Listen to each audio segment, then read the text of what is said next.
All right, everybody, I know you're joining me today because you want to be able to see how these actual test campaigns work. There's a lot of different strategies out there that I'm sure you could find that will work for you. But today I'm going to share with you how we go through at Northwicks Consulting the test and launch structure for new products offers into new markets. So it doesn't matter if you're selling services, it doesn't matter if you're selling products or not. The fact is you need to be able to find an avenue and multiple avenues to get the most amount of people to do business with you. But that one platform that a lot of us focus on, which is either Facebook or Google, it will restrict you from comparing those acquisition costs if you don't try other mediums. So what I'm saying is that if you are focusing on Facebook, you're missing out on seeing if Google could beat that cost. If you're focusing on Google, the same goes. We have to make sure that you can see today that the cost per acquisition is going to be dependent on so many different variables. But if we have the right testing process in place, you'll know what those variables are so you could make those right adjustments and then move your business accordingly. The goal here is that my clients are going to have sales and marketing systems that are going to create predictable results. And what I mean by predictable, I mean results that are going to be the same each and every month. As the market conditions change, as inventory rises, as other people become heavier in the competitor league, whatever it may be, our clients are seeing a very consistent result in their cost per acquisition or whatever objective it is that they're trying to achieve in their business. So today I want to share with you that over just the last 21 days, so 3 weeks, that's all, right? 3 weeks of actual doing this, what you can accomplish. Now, you're going to see that over the last 3 weeks, just on Facebook, it was around $15,000 that was invested. And from that $15,000, I think it was about 170 purchases that we've now been able to acquire. Those 170 purchases, that comes to quite a bit of money. Now, I'm going to do the math with you right now, and I'm going to show you how we came to it. So the goal is to be able to measure how much are they actually purchasing. Well, if you have an average cost per average investment per customer, then you're going to know how much that average order is. We need to find out what the average order is. Our average order is $239. So we're going to multiply the $239 for the average order times that 170. That 170 now gets us a number of $40,630. So you can see that that is much higher than the $15,000 that's involved. It's about 2.8, a little over 2.8. That's going to be that number. Now, why is this important? Because if we don't know that average order value, we won't know if we're profitable. This may not be a good amount if you are not fully aware of your actual order value. So if you're brand new, there's some things that you have to be able to kind of set your expectations from. I notice that a lot of the time with business owners, if they don't have that number, if they're not sure how much to invest to get a customer, because they don't know how much that customer is going to purchase from them, not just long-term. Long-term is great, the LTV, that's amazing, but if you're having your company or if the person you're partnering with is focusing on the success of a campaign over the long-term value, I'd run fast in the opposite direction. Because the success of a campaign has to be measured on the cash flow available within a company's sales process. If you have, let's say, a cash flow budget for 30 days, meaning that you can't operate your business unless you get your money back in the first 30 days, then the long-term value doesn't really seem too beneficial for you, right? Because by the time you get to reach profit, your doors are going to be closed. So what do we have to do to focus on? We have to focus on your first 30-day ROAS. Your return on your ad spend is going to be depending on your sales and your marketing system. What's your sales process look like? What's your marketing strategy? And how's the method and the philosophy going to intertwine those two so that each job becomes easier for you and your team? Well, if you have a launch process the way that I'm showing you today, where we're going to be able to see, you can see we've tested 8 different campaigns. Within each campaign, we have multiple ad sets, and in each ad set, we have multiple ads. So if this is brand new to you, basically think of the ad sets as the interest and where we're going to set the budget, and the ads are going to be the creative and the context. So if we're going through the actual setup, we want to make sure you're setting up all these for the major objective that you want to achieve. Now, the way Facebook works is that you're going to actually need to hit a rolling 50, at least 50 of these in 50 conversions in one 7-day rolling period for you to get your campaign out of the learning phase and into fully optimization mode, where you can scale and all the policies and stuff like that, all the good practices have been met. So there's a good thing about having a launch strategy where you can kind of push heavy in the front end, because notice what we've done. We've turned off a lot of ads.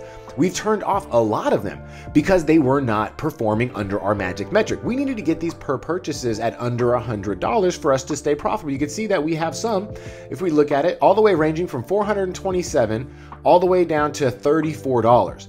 Now, if we look even deeper, we have a bunch of different elements inside each ad creative. We have different headlines, we have different images, we have some videos, there are different copy. So how do we organize all this stuff? Well, in a brief way to say it, you can see that what I do here is I create each campaign based on a number. Then I'm going to let the identifier of the cold or warm audience, the page it's running to, or the control version, the target market, where I'm actually promoting it on IG, on only Facebook, on all placements, and then the conversion metric, what I'm actually setting the objective for in the campaign. Then inside of the ad set, we're going to go ahead and mention the interest, the genders, the age, and then the angle that we're going to go ahead and use. So within each of these now, you're going to see that we have multiple angles, right? Multiple angles, because we already know our target market, multiple angles. And then we already have now a bunch of these different ads. So look at the number increase, right? Look at the number increase. We have 8 different ad campaigns resulting in 26 different ad sets, which results in 52 different ads. Okay, so this is how we want to make sure that we're testing a multiple variables within one single launch. And this way, you don't have to wait a year. A lot of the time, people will say, oh, well, you know what, Brandon, I don't have $15,000. That's fine.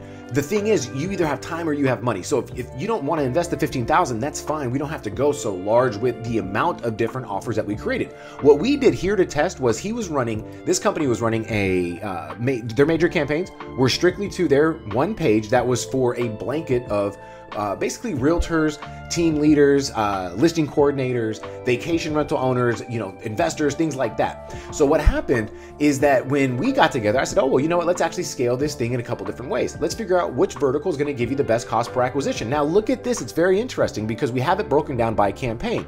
This $47 cost per purchase is broken down by brokers and team leaders. So calling out the actual winners of the industry.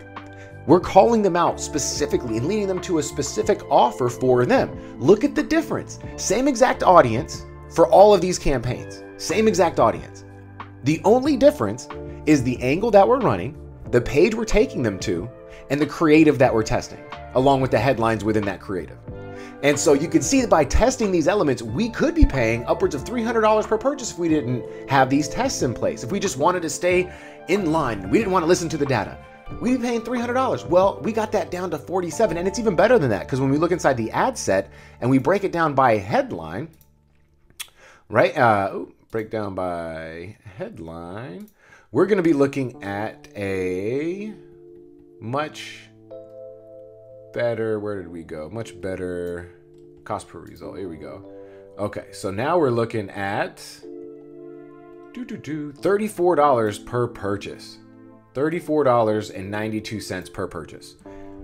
That's pretty amazing. So now we know, okay, we know which image is going to be working. We know which headlines are going to be working. We know which ones to stay away from. We have all this information. And so what did this end as a result in? Well, it ended in a result, as we just saw, with just about a 2.8 to 1 return. So 280% return on ad spend in just the first 30 days. Now, the lifetime value of that is about 6 purchases that they're going to be getting per customer. So imagine this 40,000 times 6. It's really about $250,000 that they've just been able to see in their future from this one particular test launch. So this wasn't even like meant to be like, oh, we can remain super profitable. This was just to weed out the things that didn't work. Well, good news is that the way that we set up our launch mode, the good ones performed so good that all the bad ones, it paid for themselves. For us to test, have data, and actually turn out this test launch as a profitable situation. And now let's look at it. Well, maybe that's just Facebook, Brandon, right? No, we handle all media buying on all platforms. And let's switch over to Google. You can see for the exact same time frame from February 1st to February 21st, same thing, 3 weeks, we're looking at a $10,000 investment and for a return of $38,218. Now, when we look at this, it's still about what is that, 3.8? So we're seeing a 3.8 to 1 return on Google and a 2.81 return on Facebook. it's a little bit different ballgame, right? And so what we want to do here is measure and scale, measure and scale. And so I want you to be able to take away from this. And the big thing is, if you look at the metrics, right, the play of the week for us is me sharing this with you guys, right? With our client Home Jab in 21 days with an average order value of $239. The ad spend was, for everything we managed during this time frame, $28,683.49, acquiring 81,000 in immediate sales for a return on ad spend overall of 284%. The lifetime value of everything going on is 8.3 to 1 after we look into the metrics and then analyze that against everything that we ended up seeing here. So I hope you had a good time looking at it. I hope it gets you excited to see that, look, there's a process to this. You can actually test profitably so that in the end, you're only dealing with the winners that you know you can scale. And if you want any help with that, why don't you find the link or the button around this video, or visit northwicksconsulting.com, and we'll go ahead and get you taken care of with a call that's going to share with you the exact plan that we would use to get you started with this.